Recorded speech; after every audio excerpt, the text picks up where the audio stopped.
Some people inherit legacies. Some people build them. Ibuilt. Mine. For 22 years, my island wasn't just land, it was my sanctuary. Pine-lined trails I carved by hand, a cabin I'd built, board by board, quiet mornings where mist hugged the lake like a secret only nature. And I shared. That island wasn't property, it was peace made real. And then, life happened. A family obligation pulled me away. Lawyers, paperwork, a state mess, the type of chaos that turns months into years. Years. 3 years away from the only place on earth where I felt truly whole. Still, I never worried. I paid taxes, kept it legally protected, even left a caretaker to watch over things. My island was waiting, or so I thought. When I finally returned, it was supposed to be a calm homecoming. One of those cinematic moments where peace rushes back into your bones. I rented a small fishing boat at sunrise, gliding across water smooth as glass. The morning air tasted like pine and memory. My palms rested on the oars, steady, comfortable, like shaking hands with an old friend. I expected silence. Solitude, the familiar outline of my trees against the sky. But halfway across the lake, something looked wrong. A shape on the shore, too straight, too sharp. Then another. Then tirti. More. Cabins. Rouse of cabins. Matching roofs. Fresh lumber. Construction fences, like a tourist retreat, brochure had come to life on my land. For a moment, my breath didn't move. My oar stopped mid-stroke. It felt like the universe froze with me. I blinked. Once, twice, hoping it was some illusion.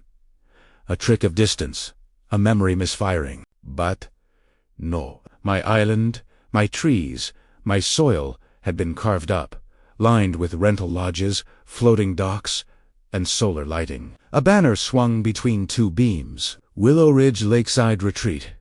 Now booking summer 2025. My fingers tightened around the oar until the wood creaked. Anger should have come first, but it didn't. Instead, there was an eerie calm, a bitterness so quiet it burned colder than rage, like the air right before a storm. Still, heavy, dangerous. I didn't speak, didn't yell, didn't breathe. He just stared, letting betrayal settle in my bones. When the boat touched shore, I stepped onto what should have been familiar ground, except now the earth felt foreign, like I didn't belong there anymore. Workers moved, lumber drills buzzed. Someone laughed near a portable office. On my land. My land. I walked the perimeter slowly, quietly. No confrontation. Calm observation. That's how engineers approach a collapse. You assess the damage before rebuilding. A faded sign caught my eye, nailed to a post like an insult. Under management of Willow Shores, HOA. Of course. Of course. The very organization known for bullying residents over mailbox height had decided they owned my island. They hadn't bought it. They hadn't leased it. They just built. A sinking feeling hit me, and then a thought much sharper. They believed I would never come back. They thought I was gone. Forgotten. That this land was abandoned, unclaimed, available for the taking. One worker glanced at me. "You here to check in? Cabins aren't open yet, but you can book online." He smiled like nothing was wrong, like he wasn't standing on decades of my sweat and solitude. I nodded slightly. Calm? Collected. "Just looking," I replied. Inside, something shifted. Not panic, not grief. Precise. See, when you spend years building something yourself, you learn every law, every corner, every rule, protecting it. And they broke all of them. They didn't steal from a weak man. They stole from someone patient. And patience is the deadliest weapon a quiet man carries. I looked across the cabins. The structures they believed were theirs. People think rage is loud, but true vengeance, it starts in silence. I turned, stepped back into my boat, and pushed off. They thought paperwork and power could bury me. They were wrong. Next I go to the courthouse. not to argue, to reclaim everything quietly, legally, and permanently. They thought I was nobody. They thought their plans were secured. But they forgot one detail. I'm the one who built this island, and I can take it back. Some battles are won with fists, others with fury. Mine would be won with paper. Not emails, not angry calls, certified letters and court seals. The boat ride back to shore wasn't angry. It was focused. Waves tapped the hull in a slow rhythm, like the lake was whispering. You built me. You know how to take me back. By the time the mainland dock appeared, my breathing matched the water, calm, controlled. A man returning from war, not one going into it. The first thing I did was drive to the county records office. No dramatic confrontation. No just a quiet walk through glass doors and a simple statement. I need property file 47B, parcel 3497. The clerk nodded without recognition. Good. Obscurity is a weapon. 5 minutes later, I had the folder in my hands. The smell of old paper and dust felt heavier than the cabins I saw that morning. Inside were documents I'd signed decades ago. Survey maps with my handwriting. A tax record stamped paid 22 years. Deed story. Ownership transfer filings, none. Nothing changed. Nothing sold. Nothing shared. It was still mine. So, how did an HOA build a resort on my land? Simply, they assumed silence meant surrender. They gambled no one would check. People underestimate quiet men. They mistake stillness for weakness. I sat at a long wooden table and read every line, not searching for my rights, but terres. No lease, no right-of-way, no public easement, no development approval. And then I found it the fatal flaw. A permit stamped by a junior inspector, approved. For shoreline maintenance, not structures. Not commercial use. Shoreline maintenance. They built 32 luxury cabins on a permit meant for trimming weeds and repairing a dock. I felt something inside me settle. Not satisfaction, not victory. Certainty HOAs thrive on intimidation and arrogance. They swing rules like hammers and expect people to flinch. But this time, they forged a weapon that would crush them instead. I copied everything. Files, maps, signatures, stamped the duplicates, and slid them into a black binder like a surgeon prepping instruments. Next stop. My lawyer. Do you know who loves stubborn government paperwork more than anyone? Retired engineers. We speak its language. My attorney, Caroline, had been expecting a peaceful estate chat. Instead, I placed the binder in front of her. She read in silence. Tournette, apaye. Raised an eyebrow. Turned another. Then she looked up and whispered one word a warrior rarely hears from his lawyer. Oh, they're doomed. We drafted filings, not one, not two, 6. Injunction for trespass. Criminal induce violation report. Emergency seizure request. Demand for immediate construction halt. Damages filing. Revenue claim on future profits. Not revenge. Restoration. The law wasn't my weapon. It was my shield sharpened into a blade. By late afternoon, a county sheriff's deputy was escorting me to sign official service documents. Paper, signatures, stamps, a quiet storm. And then the deputy smiled slightly and said, So, when you show up tomorrow, want backup? I shook my head. They haven't seen me angry yet, I replied. And I'd like to keep it that way, because anger is loud. Power is quiet. On my drive home, the sun dipped behind the trees. The same trees they thought they'd taken from me. The lake glimmered like it was waiting. The island wasn't stolen. It was borrowed by fools. Tonight, they would sleep, believing nothing had changed. Tomorrow, they would learn otherwise. I don't yell. I don't threaten. I just return what was already mine. And the peaceful man they tried to erase. He's awake now. Tomorrow, I return to the island. Not alone, Not angry, but with the law at my side. And when the HOA president sees the paperwork, her world will collapse as quietly as she stole mine. Morning came quietly. No rache. No triumphant playlist. No pacing or dramatic mirror speech. Just a calm man packing a thermos of coffee, the worn leather notebook I always kept, and the black binder that now carried the weight of a small earthquake. When you've built something with your own hands, you don't need noise to reclaim it. You bring presence. The sheriff's boat arrived right on time, idle hum of its engine cutting through the still lake like a ghost. Deputy Halley was at the wheel, sunglasses, unreadable, steady. You ready? Askate. I nodded. Always have been. He smiled, the kind someone gives before watching justice unfold. Let's go. Take your eyelid back.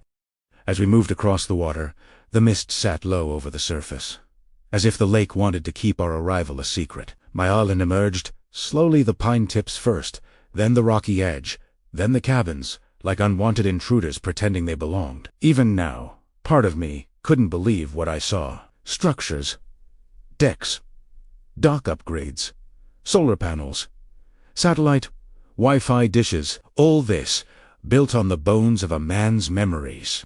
But today, the lake was still. And so was he. We stepped onto the dock. Not roost. Not dramatic. Just ownership returning to where it always belonged. A worker in a neon vest spotted us and froze mid-hammer. Another stepped out holding a blueprint tube and blinked, confused. I didn't speak. Didn't need to. Deputy Halley cleared his throat and issued the first blow. Not with a hammer, but with a voice calm as deep water. Work stops. Effective immediately. Silence. Then confusion rippled across the half-finished resort like wind through reeds. A woman in a branded windbreaker approached clipboard, walkie-talkie. False confidence. Is there an issue? This site is HOA approved. I handed her the injunction. She scanned the page, eyebrows slowly rising as her power drained like a battery in winter. You own the island? She whispered. Primera, noth, death. And that permit you're waving, I added quietly. It's for shoreline maintenance. You trimmed grass, then built Her mouth opened, closed. The clipboard in her hand suddenly looked like a toy. We were told. Yes, I interrupted softly. You were told. And you never checked. She radioed someone. Voices stuttered in panic on the other end. Then footsteps.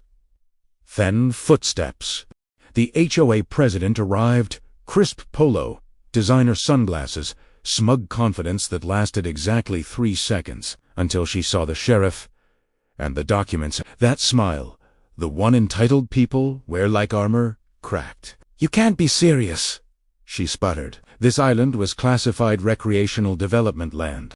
I opened my binder and laid out the survey map from the year I bought the land. My signature, county stamp, undisputed boundary. It was never reclassified, I said.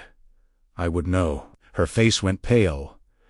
But the board approved nothing. Deputy Halley finished. And the permit? Wrong category, wrong authority, wrong everything. Workers began quietly gathering their tools. Hammers paused. Birds returned to branches that construction crews had chased them from. One by one, nature reclaimed the soundscape. The HOA president stepped closer, desperate arrogance sharpening her voice. We invested millions. We negotiated contracts. You built dreams on someone else's land, I replied. Now you get to wake up. She looked around, searching for support, for control, but found none. And in that quiet moment, she finally heard what power sounds like when it isn't shouting. No threats, no insults. Just unshakable truth. Halley served the second notice, revenue claim. You owe him profits for every rental booked, he said casually. Her lips trembled. We can work something out. I shook my head gently. There's no deal to make on land that was never yours. A gust of wind moved across the water, pine needles whispering, shoreline breathing. The island recognized me, and for the first time since I returned, I exhaled. Ale leaned in, "You want," then escorted off. I looked at the cabins, expensive, shiny, soulless, a monument to arrogance. "No," I said. "Let them pack. Leaving voluntarily will hurt more, because humiliation is quiet, too." We turned back to the boat. Behind us, voices scrambled, orders stumbled, power evaporated. And somewhere under the canopy, my father's words echoed from childhood. Land remembers who it belongs to. Today, it did. Tomorrow, they'd come begging. And that would be the day I decide what forgiveness costs. Next comes panic, lawsuits, desperation, and when they offer money to keep the island. I won't ask for dollars. I'll ask for respect. And restitution they never saw coming. They didn't leave quietly. Not people like them. HOA executives don't just pack boxers. They scramble, deny, whisper, and cling to sinking authority like it's a life raft in a storm. By noon, half the workers were gone. Those who stayed were just picking up scraps of a failed empire. I sat on the porch of the very first cabin they built, one they designed as the VIP lakefront suite. Funny how arrogance always chooses the best view. Thermos in hand, lake calm as glass, pine trees swaying in a gentle breeze, the island felt like it was breathing again. Then, the crunch of footsteps on gravel. 3 SUVs rolled in on the temporary path they carved without asking. Doors opened. Out came the HOA president, 2 board members, and a lawyer who looked like his tie was choking him alive. They walked toward me like soldiers marching into their own surrender. The president tried to lead with power. "We want to resolve this peacefully." I raised a hand slowly. "You'll speak when I invite you to. For now, sit." The shock on their faces, deliciously quiet. They sat, not because I forced them, but because authority had already shifted, and they knew it. The lake was still. Birds chirped, and they waited. Silence does a better job breaking egos than shouting ever could. Finally, I spoke. "You built without permission. You misled investors. You trespassed. You profited. They shifted uncomfortably. You want this resolved?" I continued. "Then tell me what you came to offer." The lawyer cleared his throat. "We're prepared to compensate you for the misunderstanding." "Compensate," I repeated. Interesting word.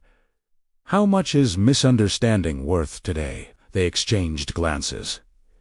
"7 figures," he said finally. 7 figures. Once, that might have shaken me. But money was never the reason I protected this land. I could feel the lake listening, my father's lessons echoing in the quiet. I leaned forward. "I don't want money." Confusion flashed across their faces. The president frowned. "Then what do you want?" I looked at her. Not angry, not dramatic. Hoost, steady. "I want acknowledgement." "Of what?" She scoffed. "That this island is protected. That you acted without authority. That you thought power meant ownership. And you were wrong." She swallowed. "And one more thing," I added. "You're resigning from the HOA board." Her face twisted. "You can't. You built cabins on land you didn't own," I reminded her. "You used HOA authority for personal profit. Your board already suspended you. I'm just sealing the fate you earned." The lawyer whispered urgent damage control words into her ear. She stiffened. "Pride makes people foolish, but humiliation makes them quiet." The board members, the very people she once commanded, nodded slowly. She was cornered by her own allies. "We'll agree," one finally said. "And every structure here?" I asked. "We'll dismantle them. Restore the land as requested." "Not restore," I corrected. "Replant. Every tree you removed comes back, native soil only. No shortcuts." The lawyer scribbled, and one final term. All heads lifted. "You will fund a conservation trust for this island. no construction, no commercial activity. Ever. They froze, jaws tight, pride fractured. The island deserved forever, not a temporary victory. The lawyer looked up. It will be done. Primera lea. Ned Buck breathed in, pine and quiet triumph. Good. You may go. No handshake. No congratulations. No ceremonial bow. They walked back slowly, not defeated by anger, but by dignity they never knew they could lose. The president paused at the dock, glanced back at me. You humiliated us. No, I said. You did that. I just made sure everyone saw the truth. She lowered her eyes, something she had probably never done in her life, and stepped onto the boat. The island was silent again. Wind moved across the water like applause. Birds returned to branches they abandoned months ago. And I sat there, not gloating, not raging. Hoost present. You don't win land battles with violence. You win with patience and proof. On today I didn't reclaim dirt. I reclaimed dignity. For me. For the island. For every quiet person ever stepped on by loud, entitled power. They thought they lost money. They didn't know they were about to lose something bigger. Their reputation, their control, and their future in this town. Because tomorrow, the entire community would learn the truth. Power rarely dies quietly. It flails fierce claws at walls, throws accusations into the wind, tries to rewrite the truth before the truth rewrites it. And the HOA board, they were drowning in the current they created. That night, as their boats carried them away from the island, I sat by the fire pit with a cup of tea and an old wool blanket. Silenzi. Pure, undisturbed silence. This place wasn't built for noise or greed or concrete. It was built for breathing. Yet even in the calm, the world beyond the lake was stirring. My phone buzzed the first ripple. A text from my neighbor, Tom. Heard some HOA folks looking real nervous at the clubhouse today. Something happen? I typed slowly, just handling what should have been handled a long time ago. His response came fast. About time someone did. 3 dots. Then another text. People are talking. They're scared of what might come out. I smiled slightly. Reputation, far more delicate than property lines. They thought this fight ended on the island. It hadn't even begun. HOA group chat. Cracks form. Later that night, the HOA community chat lit up like a bonfire. Random resident, anyone know why construction stopped at the lake cabins? Another. Rumor says they didn't even own the land. No way. They announced exclusive member retreat expansion. Tom, maybe they announced more than they owned. I didn't type a word. Silence often speaks louder than defense. The president, soon to be former, tried to interfere. HOA president. Please refrain from spreading misinformation. Everything is under control. Someone instantly replied, resident, funny. That's usually what people say right before it's not. I could almost hear the panic behind her keyboard. Reputation collapses faster than buildings ever do. The call they feared. At 9:52 p.m., my phone rang. Unknown number. I let it ring twice, then answered calmly. Hello? A shaky voice responded, one of the board members. We need to talk. Privately. The community wants answers. You'll give them, I said. That's leadership. No. They want you to speak. Someone leaked something. Word travels fast when truth finally breathes. What leaked? I asked. A memo. About the cabins. About the land dispute. The universe has a wonderful sense of timing. And they know. I said quietly. They know enough? And more is spreading. I didn't gloat. I didn't sneer. I didn't celebrate. Pride roots deeper when watered with patience, not noise. I'll attend your meeting tomorrow, I said. Silence. A breath. Relief mixed with fear. Thank you. Dawn the island breathes. Morning came calm and warm, thin fog hugging the water, sunlight slowly pulling itself over the pines. I walked the restored shoreline, each step grounding me in years of memory, loss, patience, love. This island raised me. It held me when the world felt too loud. Now, I was holding it back. A blue heron lifted into the air nearby, wings slicing through morning stillness. Nature doesn't celebrate victory. It simply returns to balance. The town meeting. By evening, the clubhouse parking lot was full. Retirees, young families, lake fishermen, dog walkers, all curious, all murmuring. Inside, the board sat stiff and pale, like statues waiting for judgment. When I entered, the room quieted, not in fear. In expectation, the president looked at me, eyes tired, pride fractured. "This situation has become public," she began. "And we?" A resident raised a hand. "No excuses. What happened?" She swallowed. "We overstepped. We approved an expansion without verifying land ownership." Murmurs, gasps. A whispered "I knew it." Another voice. "So, the cabins were illegal?" "Yes," she whispered. Heads turned toward me. A mix of gratitude, curiosity, respect. I didn't stand tall to gloat. I simply stood steady. "I didn't want to embarrass anyone," I said quietly. "I only protected what was already mine." A soft murmur of approval. "This island isn't for profit. It's a memory, a promise, a heritage. My father passed it to me so I could preserve it, not cash it out." Silence. Then applause. Not loud, not wild, but warm, genuine. The board lowered their heads. For once, they weren't feared. De iwer sin. And being seen without power is the harshest judgment of all. Their empire collapsed, their masks cracked, and the community stood with me.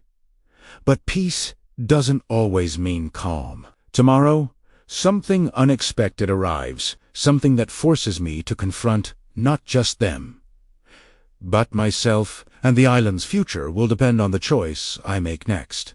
Victory isn't always loud. Sometimes it sounds like water brushing the shore, or wind passing through pine needles, or a community finally breathing again. The morning after the meeting, the island felt different, freer, lighter, like it had shrugged off a weight, too heavy for soil to carry. I walked the familiar trail along the ridge, earth firm, moss soft under my boots.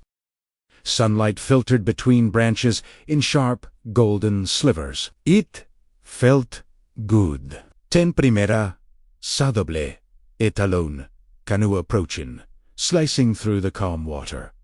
One person inside, rowing, slow, steady. When they stepped onto the shore, I knew who it was. The county land steward, graybeard, broad shoulders, field jacket, the kind of man who measured time in seasons, not minutes. "Enoded once. Heard the storm's over," he said, voice low and mountained. "For now," I replied. He chuckled.